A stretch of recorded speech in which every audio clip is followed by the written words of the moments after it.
जय जगन्नाथ शुभ सकाळ आपणमानଙ୍କର दिनଟି शुभमय ହେଉ ମଙ୍ଗଳମୟ ହେଉ।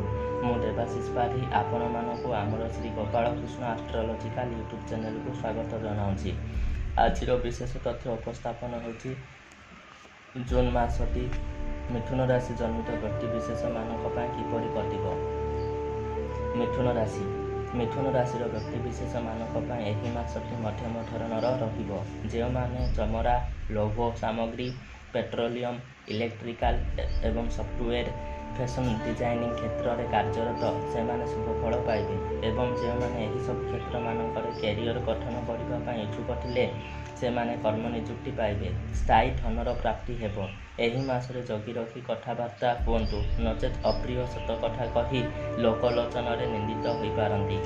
ଶାରୀରିକ ଅସୁସ୍ଥତା ଅନୁଭବ କରିପାରନ୍ତି, ତେଣୁ ସେଥିପ୍ରତି ଯତ୍ନବାନ ରୁହନ୍ତୁ।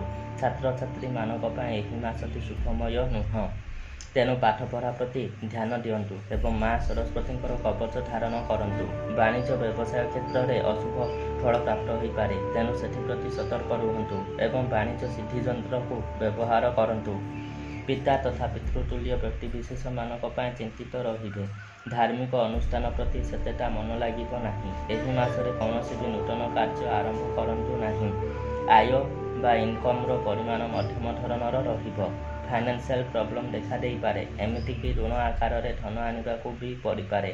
ତେଣୁ ଜଗି ରଖି ଧନ ଖର୍ଚ୍ଚ କରନ୍ତୁ ଏବଂ ଧନବୃଦ୍ଧି ଯନ୍ତ୍ରର ବ୍ୟବହାର କରନ୍ତୁ। ଯାନବାହନରେ ଯାତାୟାତ ବେଳେ ସାବଧାନତା ଅବଲମ୍ବନ କରନ୍ତୁ ଏବଂ ଟ୍ରାଫିକ୍ ନିୟମ ମାନି ଚଳନ୍ତୁ। ମାସଟି ଭଲରେ ଯାଉନଥିବା ହେତୁ ଜଗି ରଖି ଚଳନ୍ତୁ ଏବଂ ପ୍ରତ୍ୟେକ ଦିନ ବିଷ୍ଣୁ ସହସ୍ରନାମ ପାଠ କରନ୍ତୁ।